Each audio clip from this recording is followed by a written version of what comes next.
Sales tax reporting and compliance for companies with customers across the U.S. is challenging. When multiple jurisdictions can lay regulatory claim to a single transaction, doing it all manually is not a practical solution. From increases in online sales and business activity to keeping up with state economic nexus standards, BDO's sales and use tax professionals can help you enhance the use of technology to streamline your tax function. Working with Vertex, we help clients with all steps of the process, including diagnostic analysis, requirements analysis, solution design, configuration, testing, knowledge transfer, exemption certificate management solutions. BDO and Vertex work across industries and geographic locations to help clients navigate sales and use tax compliance challenges. Let us help you reduce costs and increase efficiencies. Hey, Dory, thank you very much. So my name is Tom Smith, and I'm a partner with BDO. I'm in their state and local tax practice, and I actually am the partner in charge of the Southwest United States. So as far as my background, I've been doing state and local tax for the last 30 years. Got out of college in 1990, went to work for the Texas Comptroller's Office and worked as a field auditor for them doing large case auditors. I did that for 7 years, and then I entered public accounting, worked for several firms in the Big Four, spent quite a bit of time doing that, and then been with BDO for the last 8 years now. And so my group that I lead, we focus on state and local tax issues. I personally practice in the area of sales and use tax. As part of that team, the folks that do the indirect tax automation team work with me. And as a result, that's how Larry and I became friends and work with Vertex quite frequently. Thank you, Tom. We really appreciate you presenting with us. It's really great to have you on board again. My name is Larry Mellon. I'm the tax director in the Chief Tax Office of Vertex. I've been in this role for 1 year now. Been with Vertex for 16 years prior to moving into the Chief Tax Office. I was the indirect tax manager responsible for all of Vertex's compliance. So I'm, like many of the people that are on here, responsible for compliance. So we want to welcome everybody, and we're going to go through some slides, talk about the session and what you're going to see, and then we're going to dive deep into this. So first, I want to kind of go over our learning objective. Basically, upon completion, we're going to talk about articulating the ASC 450 accounting rules. We're going to go through in depth on those. We're going to describe how the accounting rules are applied, get some feedback from each of you, hopefully with polling questions, be able to answer some of those questions. We'll be able to direct this session specific to the way that you're voting. And we're also going to work through, we're going to list when it's appropriate to set up and release these reserves. This is a tough question that a lot of tax professionals have on potentially recognizing when they have to address it, but more importantly, when they want to turn around and release those. When is it okay to release those? So we're going to go through each of these questions with you. So we have to put in here a session agenda. We're talking about our financial reporting. What are their roles? So we're going to spend a few minutes on that. The contingencies with ASC 450, and what constitutes that contingency. We're going to go through that for a little bit.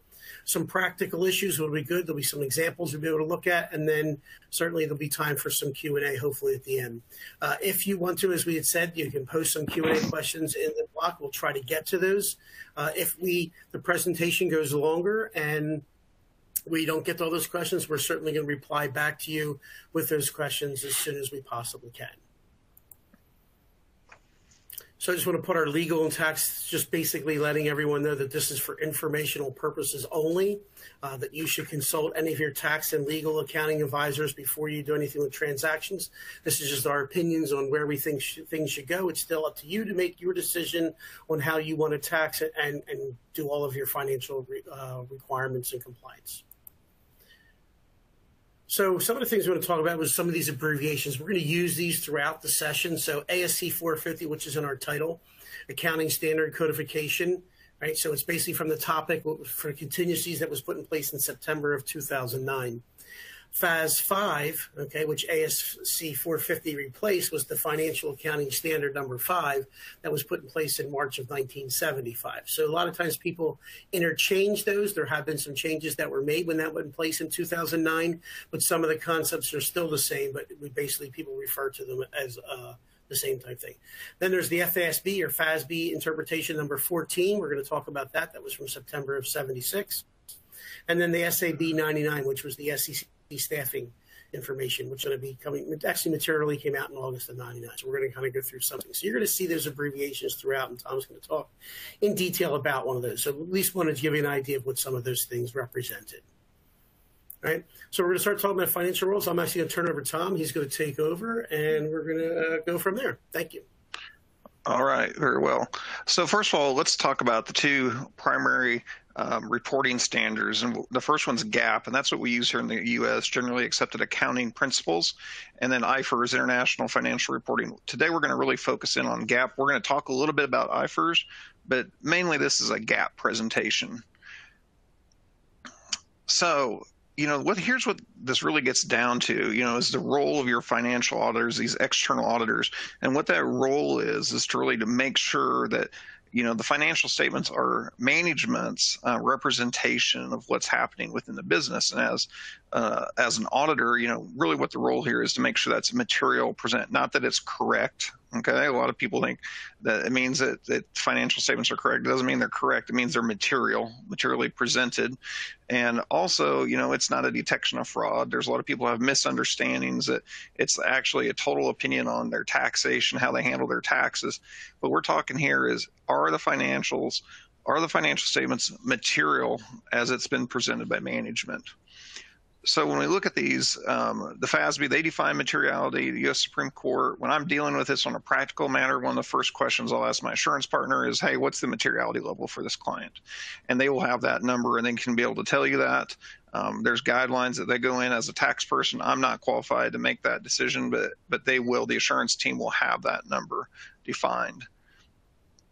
So one of the things that we get into is all this discussion around independence, and the AICPA's code of conduct as far as, are we independent? What would impair independence? And really, I want to talk more about this on this next slide. So one of the things we run into is, as an accounting firm, we want to be independent within our, with our relationship within our client. So one of the things you have to look at is the PCAOB rules for this. And, where this comes into play is when we discover there is a material issue with sales and use tax, and that's what we're really talking about here. The issue comes up is, what's that number? And, Larry and I, we run into this because people contact us. They know that they should be collecting sales tax. They know they have to have a software to help them collect the sales tax. But, just the acknowledging that they have a reporting responsibility really doesn't help them at that point. So, one of the first things we go through, you kind of go through this process of bringing clients to this realization that, hey, you have Nexus. And because of Wayfair and some of these rules, you've got to collect sales tax. And then we have to explain to them, you're going to need to have Vertex. There's, I think, 14,000 taxing jurisdictions out there today. You've got to have a tool to help you. But then what happens is, you've got exposure out there. And it's a real thing. And you need to address this. You just can't pop into these states. So what happens is all of a sudden kind of a dance about, what is this exposure amount? And then who's going to work this up? And one of the big things to point out with public companies, if I'm their auditor, if BDO is their auditor, and my assurance team's out there, I really can't be the person working that number up. And so like this year, for example, we do an audit of a public company, and my assurance partners, they bring me in and they say, Tom, we've got to go ahead and have somebody look at this sales tax accrual and sign off. It's a public company. We have PCAOB rules. One of the things that if your audits are selected for review by PCAOB, they're going to want to see that the assurance team actually contacted the tax expert to say if this was right. So, for this particular client, they were public, and I said, you've got this accrual, who worked it up? Okay. And fortunately, they said, well, we actually engaged a Big Four firm to come in, work this up. And I said, let me see their papers. And so I was able to go through, review their work papers, review their statements. And then I can actually go back and sit on the assurance side of the table and say, based on the work that they had done, based on the numbers, based on what we see here, that's an accurate number. And then that goes into the audit work papers. I'm independent. I didn't work it up. They worked it up, and we both agreed to it. Now, here's the interesting thing. The flip side happens all the time. I have relationships with other firms, and I often get contacted and say, hey, can you come work this up? We have to maintain our independence. So this is all following the guidelines to making sure everybody stays in the right lane as far as the audit's concerned.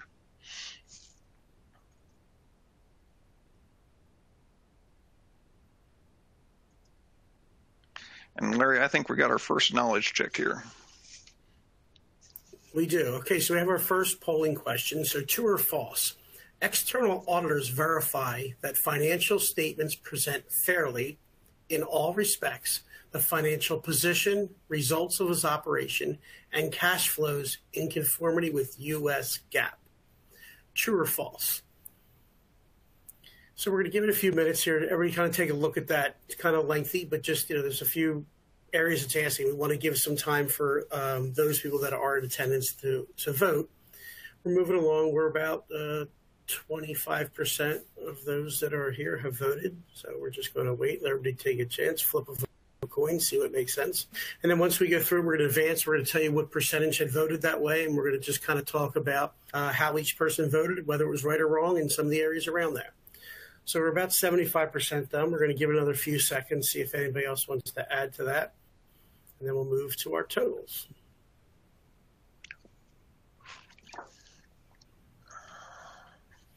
All right, looks like the bulk of the people have stopped voting, so I'm going to close the poll in a second, and we're going to move and we're going to see what those results are. Okay, looks like we're at 74% were true and 26% were false. Yeah, which is really interesting. And, the thing we really want to talk about here is materiality. So it's really, we want to make sure the financial statements are material in all respects.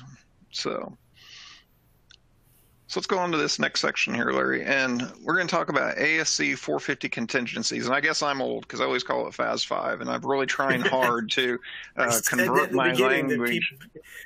Said in the beginning, people just they're so used to saying that it's hard to go and sell all those, 6 things versus 4 things. It's more things to say. So anyway, I'm trying to convert, and it's like my wife tells me never to say that I started work at Cooper's. She says that dates you, and I'm really trying hard to say PwC now. So anyway, we're going to talk about these contingencies, and there's loss contingencies and gain contingencies, and we want to be conservative as accountants. Okay, we're not going to look at gains, but we do want to look at any potential losses that may occur.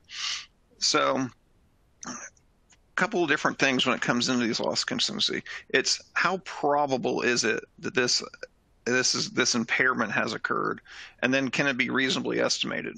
Well, as accountants, we love to estimate things, and that's an easier thing to do, is to go out and come up with an amount and come up with a methodology to do that. The next question is, is it? And I think this is one of the first times when I was, as a partner, I was a director with another firm, and this issue really came up, was how probable was this going to occur? And I'll never forget, the client had engaged me to work up a fairly large FAS 5 accrual, and we did a tremendous amount of work. The report was actually about 4 inches thick, which that's a great way to measure, significance is in inches. And so we presented it, and I'll never forget, it was a Big 4 firm, and the audit partner said, I'm not going to allow you guys to accrue this. And we said, well, why not? We said, we reasonably estimated, and it's probable that this is going to happen. And he goes, I'll tell you what, he goes, you can set this up, but he goes, I want to see a plan in place as to how you're going to do voluntary disclosures with the state, because he goes, I think you're managing revenue. And I think that's a key point that needs to be brought out, is that, when we're throwing up these accruals, what is the actual game plan with that accrual? So one of the things I do when I write up an opinion on this is I actually put a plan as to what are our next steps. Here's the amount, here's how we came up with the amount, but then here's what our plan is to release this liability. So I always think that's an interesting thing. I talk to my audit partners about it all the time and say, how often do we really challenge that? And we really need to make people say, what's going to happen? We just don't want this on the books.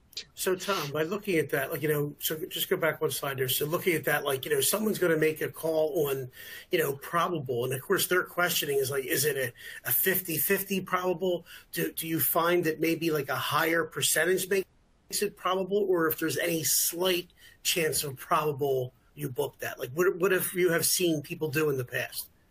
I mean, what happens is, what's always interesting is it's like, what type of earning position is the company in? Have they had a good year? Right. And that's where this gets into it, where you don't want to throw this accrual up unless you really are going to do something about it, and we have some slides later that talks about, the audit lottery. Is this really just reserved to wait for audits to happen? When you throw this up, you're saying, I've went out there, I've measured it, and I'm going to do something about it. And I think that's where kind of the negotiation or the art gets in there. Because you know what? If you're an accounting firm and you're giving an opinion on their financial statements, you have to be able to say, what's going to happen with this? Is this really a real loss out there? And it's this principle of matching, matching revenues to expenses. So good question. I don't know if that's a fair enough answer.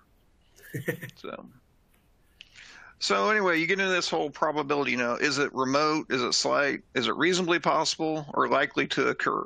And as accountants, I'm always real careful about, we never say could or would or should, we're always like, is this possible? And then, how good's your estimate? I've got a client right now that we're working with that when we came up with the estimate, we had to do it pretty fast. And they've came back and said, is this estimate, isn't it? And I said, well, it's an estimate, number one. And based on the information we had, it was a pretty good estimate, but as time occurs, things change and, the estimates change as they happen. So, you have to go back and look at it. And one of the things that you should plan on doing is you review it.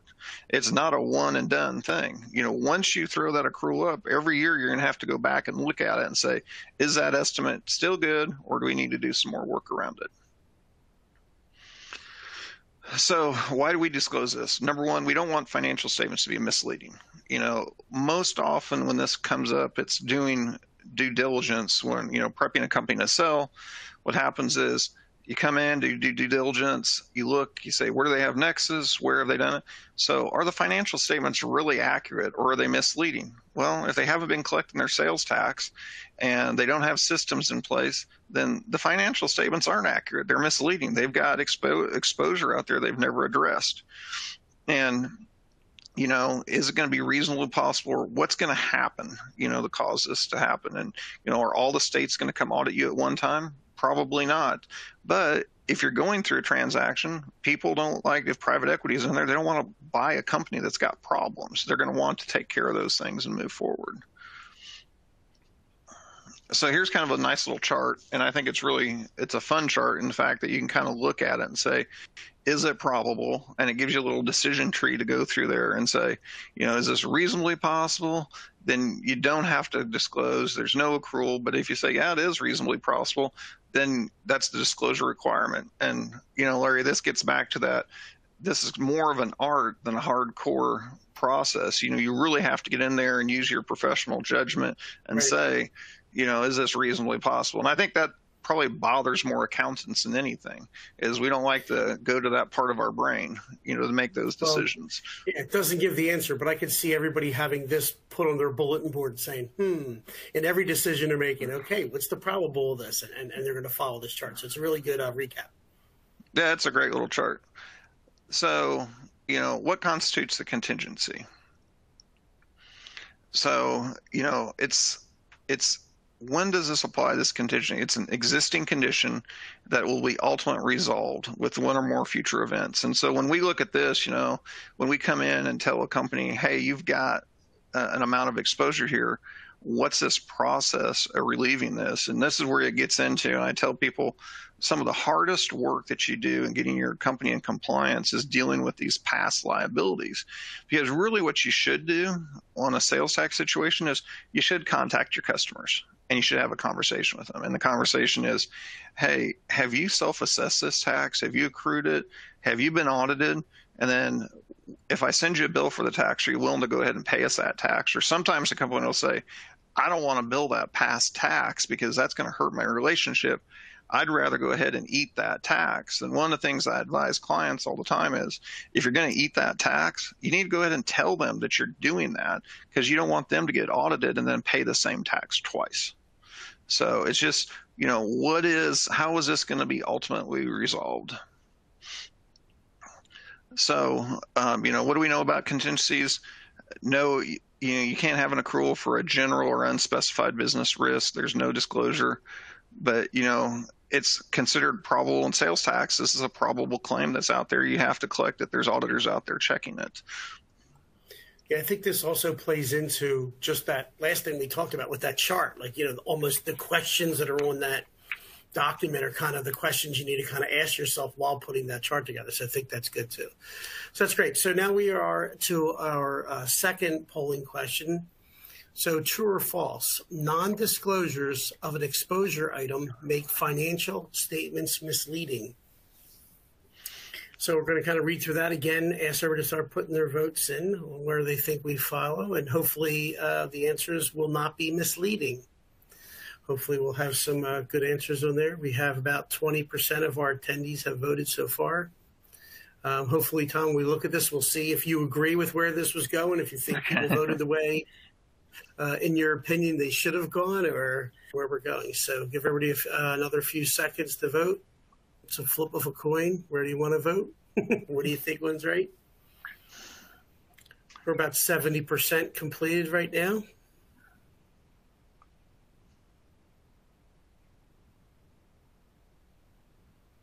All right. Well, I think we're pretty much got everyone's kind of voting. So I think we'll just move through and take our results and see where we get.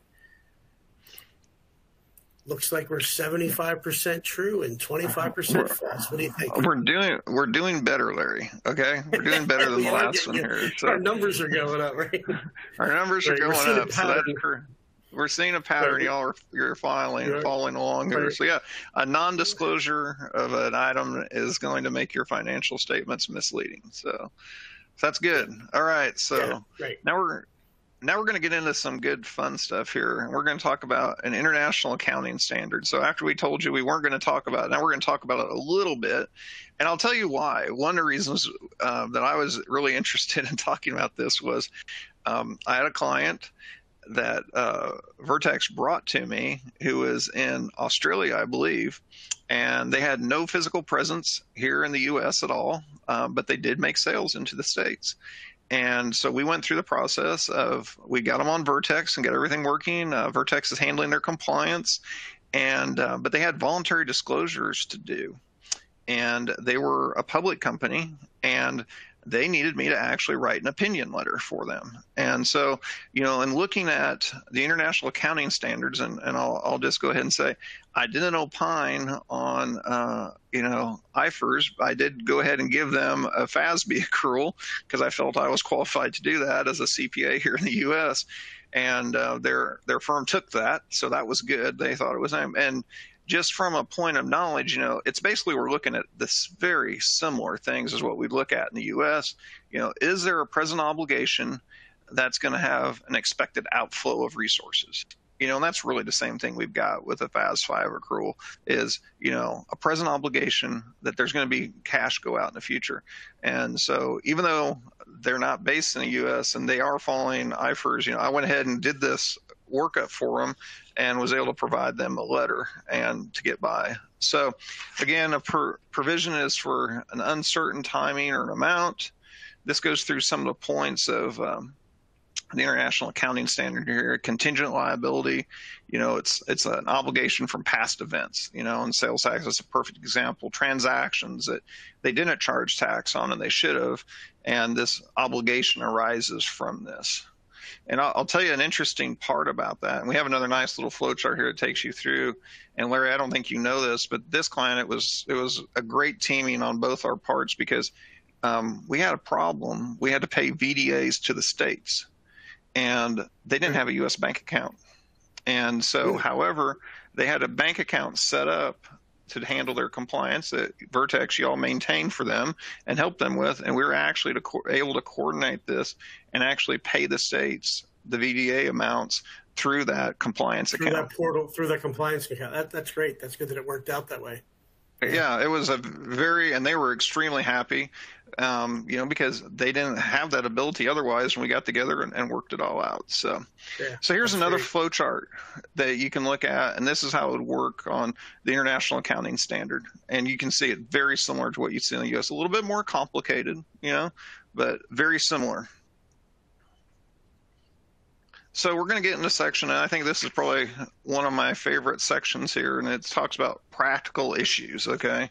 And for those of you that know me, I'm a pretty practical guy, but before we get into that, we're going to have another little knowledge check here. All right, let's see what we get. Hopefully with reading this, we'll get some answers to help us move forward. So true or false? IAS 37 states a liability is a present obligation of the entity arising from past events, the settlement of which is expected to result in an outflow of resources embodying economic benefits. True or false? So hopefully we'll get some answers to this. Hopefully people will trend the way we've been moving this forward, and we'll lead you to advance this. But yeah, this is pretty good. This section that we're moving into now, just on these whole practical issues, is a really good one. And there's a lot of different scenarios we have on here that you'll be able to share with us. And I think everybody's going to be really happy to kind of go through some of this stuff. So we are about 50% of our attendees have voted so far. So I'd like to see if everybody continue voting would be great in our third poll here. 60%. Keep going, folks. Keep going.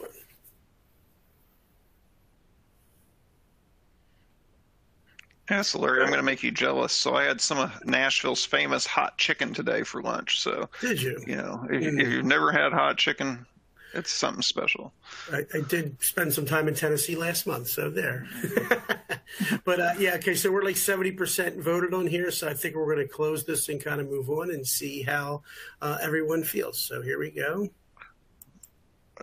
The numbers are getting better, Larry. So there we go. 82% to 18%. There you go. There we go. Yep. So we're trending. That's good. We're trending. It's trending. All right. There you go. So let's start getting into some of these issues here. And this is a common term, and this is a favorite CPA term is the audit lottery a contingency. Okay. And one of the things I've learned through time, as a practitioner is, typically you're never going to get audited by all the states at the same time. So, you make this assumption that a tax position will be examined at some point in time. And as accountants and CPAs, we have to be conservative and say that you can't say, well, no one's ever going to look at this. You have to make the assumption that it's going to be looked at some point by somebody. Now, one of the things that we hear frequently, and especially on due diligence, is all my customers are making purchases for resale. And one of the things that, we know is that this is not true. And, I always get back to when I was a state tax auditor, one of the main things that I used to love to do, and this was before I changed, was I would go in and just beat up on these taxpayers that didn't have resale and exemption certificates. So, one of the things you have to maintain is you have to maintain the certificates. And if you don't have it, the day the auditor knocks on your door, several states won't allow you to go back and get those. So, as a company, you can't make this assumption that they're making all these purchases for resale. It's an assumption that's not valid. And, one of the key points that I've got several manufacturing companies that we do a lot of compliance, and everything that they do, all their purchases or their sales are for resale, but we still go ahead and file tax returns for them. And the reason being is if you don't file, you don't have a statute of limitations in that state. Now, think about that for a little bit. If you don't file, the state can come in and examine those sales. So we make a big deal with, clients that you need to go ahead and account for those sales and get the resale certificates and file your tax returns. Yeah, we find that there's a lot of people who just, it's a resale. It's not really a sale. I'm not reporting that. And it's still, even on like the sales and use tax, when you're filing those returns, it's still a reportable income that's coming in, but it's outcome. And then you have to have the financial, documents to back that up. So under audit, you're covered. Yeah, and it gets back to certificate management, and I always tell people you've got to manage these certificates. And you know how hard it is to go back and get a resale certificate, 2 years after the fact, 3 years after the fact. Just think about having to go back and get them 10 years after the fact. So Yeah. you can't make this assumption that, all these sales are purchases for resale. This other one is a really funny one. It's all my customers are self-assessing use tax. And, I go out and work a lot with companies. I used to do it more than what I currently do. And, most companies don't self-assess tax. In fact, it used to be one of their tax planning strategies was to buy things off the internet so they didn't have to pay sales tax. So going in there and saying that customers are self-assessing use tax, when it gets right down to it, it really doesn't happen unless it's a pretty large company. I had a due diligence project I was working with, a company that their main customer were large hotel groups. And I told them whenever I was helping defend them on their transaction, and there was a big number thrown up, and I said, based on your client base, I said, more than likely all these companies have got use tax processes in place, and that they're going to have that tax that's been accrued. But if you're selling widgets or to a lot of consumers, direct consumers, they're not going to self-assess that use tax. Yeah, I think what happens a lot on there too is that, people ended up going through an audit, and as most people look at, they're assured that sales tax is accurate on their invoice, but they're not validating invoices that are coming in on the procurement side. I think what happens is they get nailed on an audit, and then they're like, you know what? We don't have time to look at this for everything we're buying. We're just self-assessing everything. And of course, it's usually overstated because many of the things they have are not taxed. So they just go to one extreme versus potentially analyzing it and doing that. And of course, the consumer use tool that we have for you, for your procurement stuff, will be able to help you with that so that it can help you assess the right amount of use tax you need. Yeah, and I think it gets back to the statement I always try to make, and it's like, we don't want to pay less or more. We just want to pay what's right. And, I think going in there and setting up those tools or that's what's going to help folks do that. And that's really where you want to be. You want to pay what's legally due, not a penny more, not a penny less.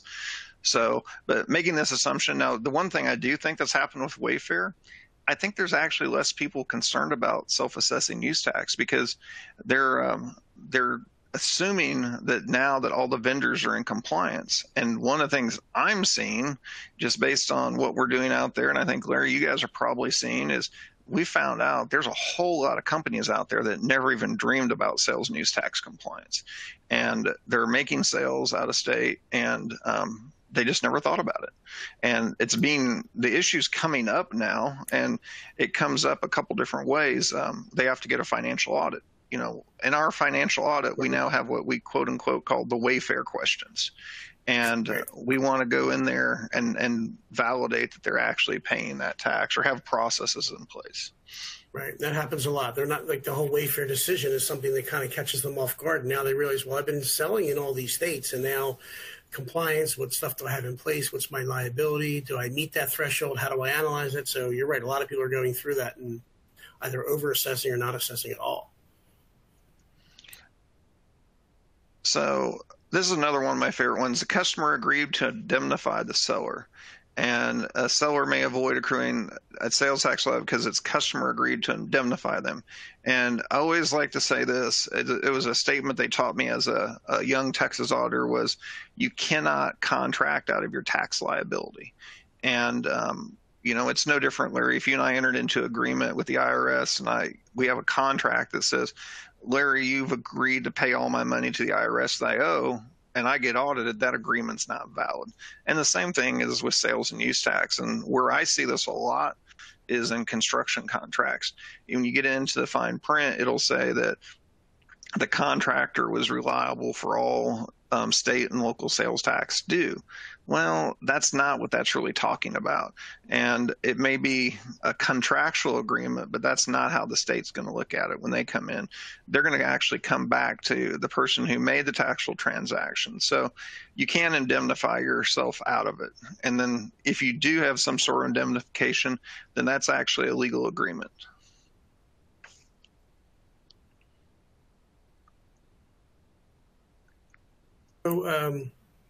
So real quick one here. We have a question I thought I'd ask you if you don't mind, Tom. No, that's fine. So they're saying auditors have begun to disallow affidavits regarding the accrual of tax and are requiring work papers. Has your perspective changed with respect to whether or not you're required to accrue if you only have an affidavit and not working papers to substantiate? I would say that gets down to a situation where you're going to have to deal with that state.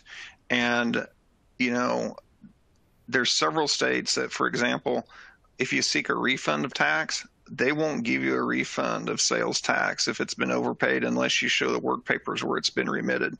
So, you know, it gets back to when you're having this accrual for this liability, if you don't have the proper documentation to satisfy a state tax auditor, that's really what it gets down to, is that liability is going to stand. So if you just have an affidavit and that state in particular is wanting to see the work papers, you're going to have to show the work papers. So, for example, I know for a fact that the state of Arkansas, they won't issue a refund claim unless you show them the work papers. Never have. And okay. I would tell you, you can't release the liability in that state unless you've got those work papers. So it's a great question.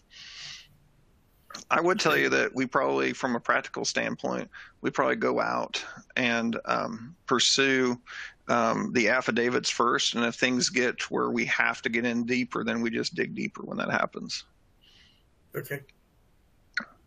All right. So this issue comes up for contingent successor liability. And, you know, this is a really interesting topic. I was talking to one of my guys about it just last week. And if your business is purchased or substantially all the business, the assets of the company that have historically sales tax exposure, should your business accrue liability for sales tax owed by the seller?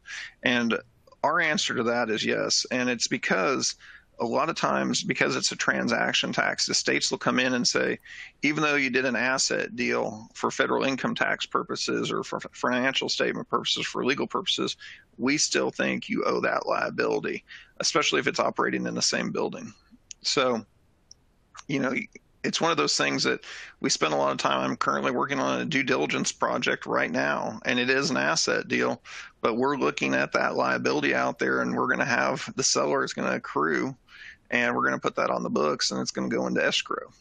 And, you know, it's one of those things that people don't think about it. They think they're off the hook. But I'd say the other thing to think about in that business transaction thing to consider is who's going to own the records.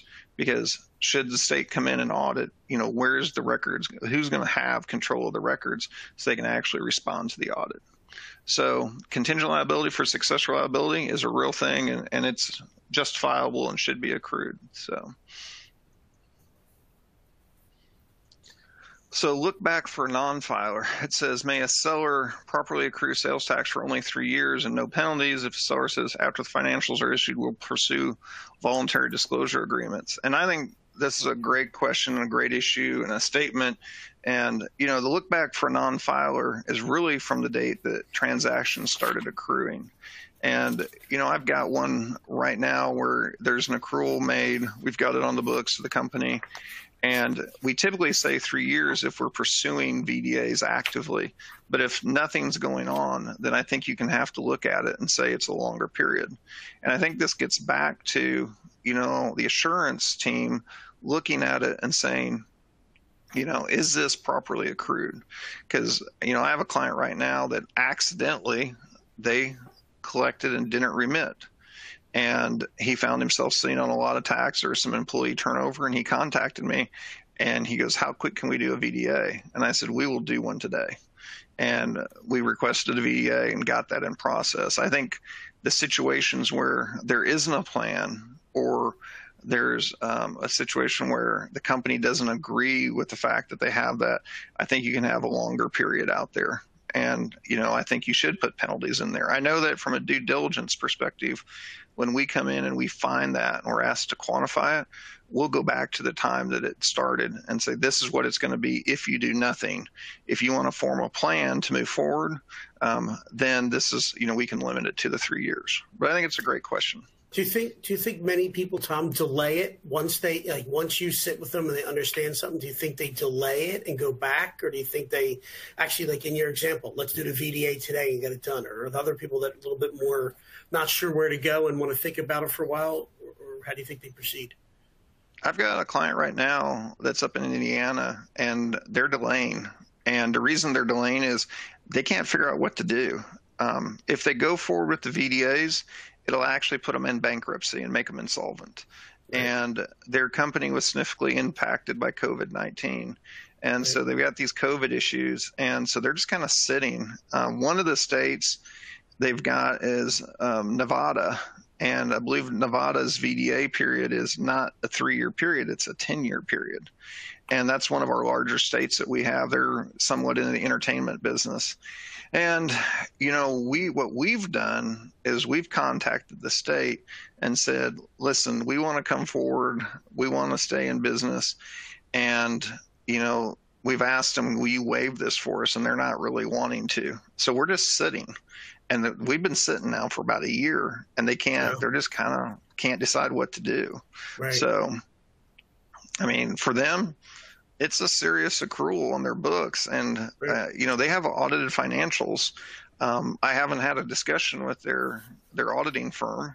I don't know that their firm's checked on it. It's not a big 4 firm, and it's not even a second or third tier firm to where they have the requirements in their work papers to look at sales tax accruals. But for this company, they're just sitting, and they're basically not doing anything. Now, I have another client that when we went and identified with them, and they're actually in a southern state, and we looked at their past exposure, and he said, this will put me out of business. And he goes, I'm not going to do it. He goes, I'm just going to go forward. And I said, I have to tell you, you need to go back and do voluntary disclosure. And he goes, I'm not going to do it. I'm just going to register and go forward. He's got real liability there. But, so does he believe if he just registers and move forward that they're not going to go back and look to see if they had any prior, if he registers today, they're only going to look forward and not look back, I guess. He said he's not going to sell the company. It's a family company. And he goes, I don't think they'll find me. He goes, they've never found me yet. And he goes, I'm willing to take the business risk, And, I had a client that right after Wayfair happened, we were getting them all set up. And it was one we were working with you guys on, Larry. And I'll never forget the CFO. He goes, I'm not going to register in Washington State. That's just money out of pocket. He goes, I'm just going to get permitted going forward. And we said, we have to advise you that you need to do these VDAs. And I'll never forget. He calls me and he goes, I just got an audit notice from Washington State. And I said, well, yes, you did. And I said, don't you remember our conversation we had? And I said, you told me you were willing to take the risk. And I said, and we took the risk. And now you got the notice. So, yeah, great. Okay, so non-filer just kind of talks about some of the things I just mentioned. What is it? 7 years, 10 years, varies by state. Most states it's 3 years. There's the occasional oddball out there where it's longer. And, you have to look at what that look back period is. Usually we can get everybody a 3-year look back, so that's great. Can the contingency be revised? And yes, you can revise a tax contingency. And, I talked about that earlier, that once you throw up the accrual, you should go back and review it on an annual basis. And, you should make significant progress on it. So I have this one company that I'm working with that's a public company. They had a huge liability. We had the letter, we had the accrual, had a memo. I reviewed the memo, gave my opinion to our assurance team. And then the next year, they had resolved it all. They had done the VDAs, had taken the money off the books, and they were in compliance. And that's really where you want to be. So can it be revised? And the answer to that is yes. So classification and timing issues, interest, some states, the interest is punitive. I think you have to take a conservative approach, as to what that is. And also, about costs of doing this, I would tell you that those should be applied to as well. You want to put all the things in there that we think are going to be possible issues, as far as getting through this period. I think these 2 articles are really interesting, and, they're both dated now, but from a practical understanding of how a CPA firm works, this is really important to understand why this FAS 5 accrual is important. And it gets down to this. You know, all public accounting firms have got liability insurance. And what has happened in these articles are about is that the companies that come in and provide liability insurance to accounting firms, they're coming in to check the quality of these audits. So I don't know if you realize this or not, but if you have bad audits where you get sued, your liability insurance goes up, okay? And so what these articles talk about is they're wanting accounting firms to do a better job looking at these state and local taxes, because they have said that as a result, the audits aren't as good. So some of the things that are happening is auditors are having to look at this where they never did before.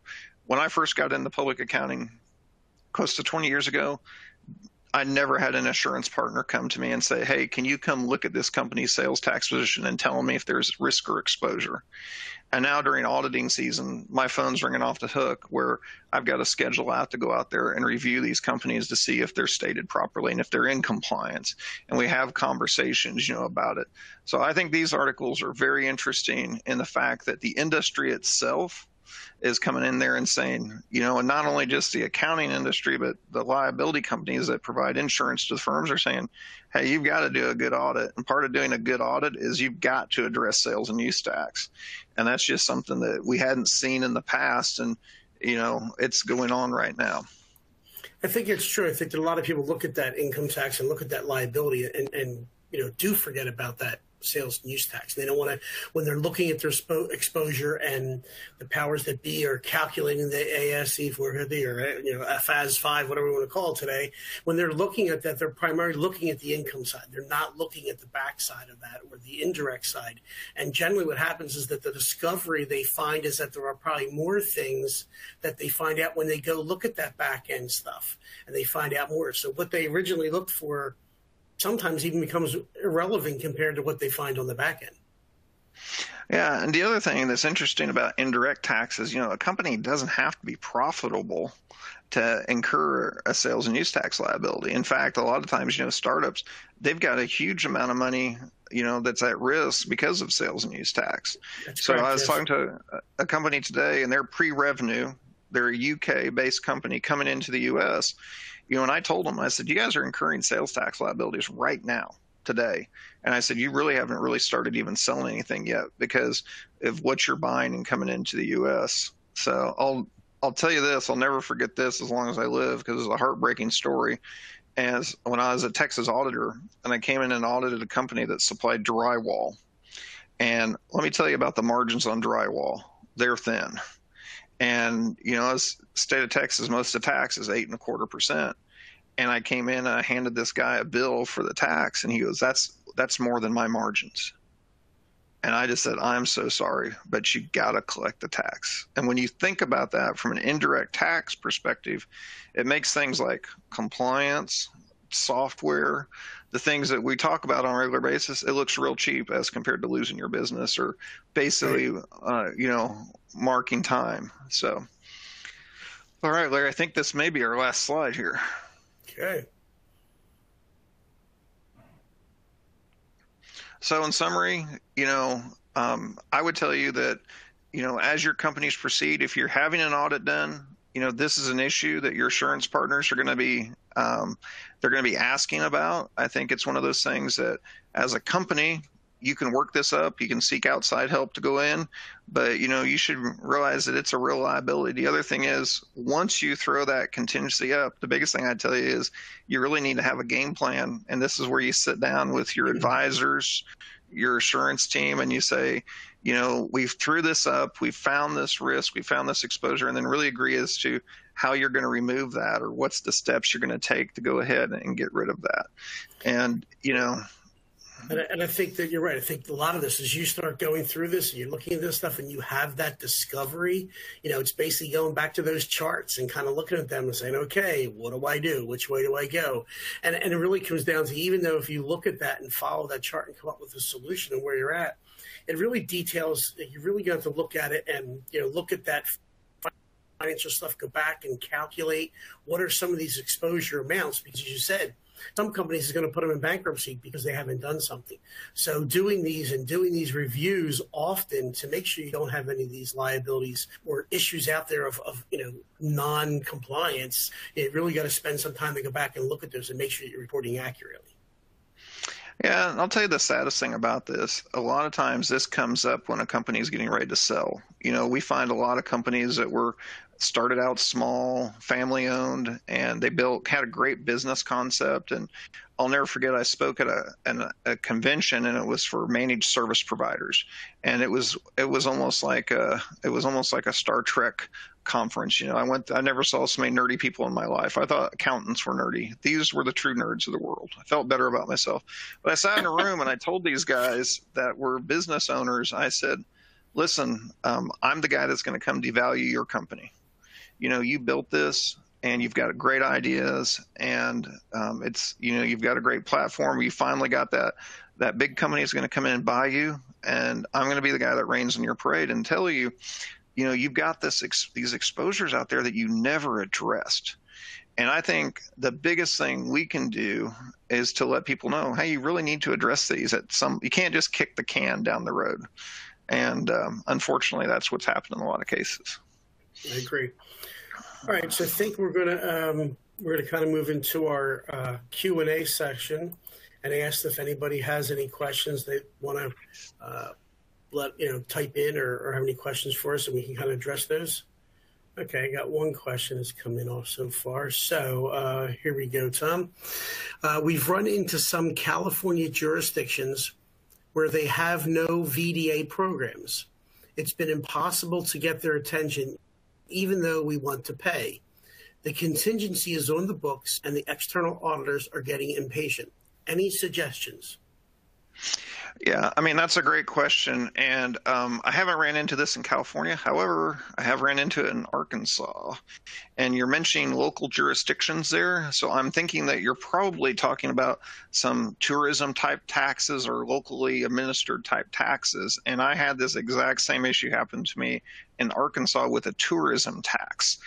And how I dealt with it was I actually called the city attorney and said, I gave him the standard VDA speech. I said, I have a client and they owe you money and we're willing to pay it. And here's what I want. I want you to waive it, waive my penalties, waive my interest, and agree not to look back and bring this forward. Now, it was a really funny conversation because I was talking to a small town city attorney in Arkansas. And he told me, he goes, is this a scam? And I go, no, sir, I'm actually a CPA. It's not a scam. And then he actually had me give him a name of a tax official at the state level who had vouched for me. I'll never forget, it was Walter Anger. He ran the VDA program for the state of Arkansas for years. And Walter vouched for me and said, this guy's real. It's a real deal. And he's going to give you some money. And that's how we got it resolved. So the person who posed the question is saying it's basically a communications use tax, a utility users tax in Oakland and San Francisco. Yeah, I tell you, you have to get to those people, and you're going to have to use your outside counsel or your CPA to do this for you, because you're not going to be able to disclose yourself. But I honestly think you can work it out. It's going to take some time. Right. So another question is, how is DC with VDA? Any comments on DC, I'm assuming that's District of Columbia. I'm assuming so too. Yeah, I don't know. I don't know that I can recall specifically doing that, but what I've seen on VDAs is I've never had a place that we haven't been able to get one performed. Okay. All right. So do we have any other questions popping in the chat? Anyone else want to ask a question?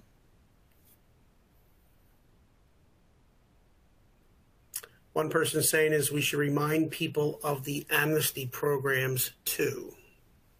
That's correct, and that's a great point. A lot of states do have amnesty programs, where they come in and, we try to publish information about that, and, that'll allow people to come in and you don't have to, you disclose, and they're great programs.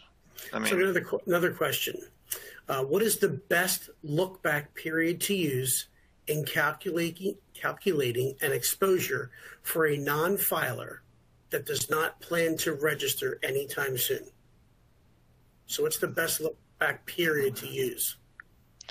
I'd say if you're a non-filer and you don't plan to register anytime soon, I'd probably say 10 years, because I mean you risk the chance of getting caught. And you know, if the state catches you, when I was an auditor, if I caught somebody, I went back 10 years. Okay. Standard. I mean, that was just what we did. Yeah. So. Yeah, and hopefully when the person is calculating that, if they see that that is a significant amount, hopefully it considers them to do the VDA and move on and get compliant. You know, then to continue to let that continue to grow. Yeah, and it's a bigger. Yep. Yeah, it's a bigger question. That is, if you're running a business, you know, most of us who run businesses, we want to grow our business and be successful. And part of growing is being compliant. So I tell lots of my clients is this is an option. You got to be in compliance. Right. Yeah.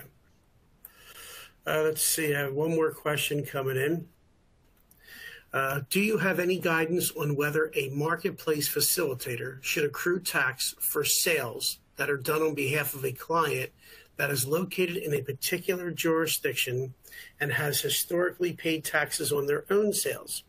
Seems like the jurisdiction would have the ability to go after two parties. That is a very long and complex question at the end of our. Here's what I would tell you is this: as a marketplace facilitator, you have to worry about your exposure, and as such, you're going to have to collect that tax. Right. And you know, the state could look at both of you. The states often look at both parties.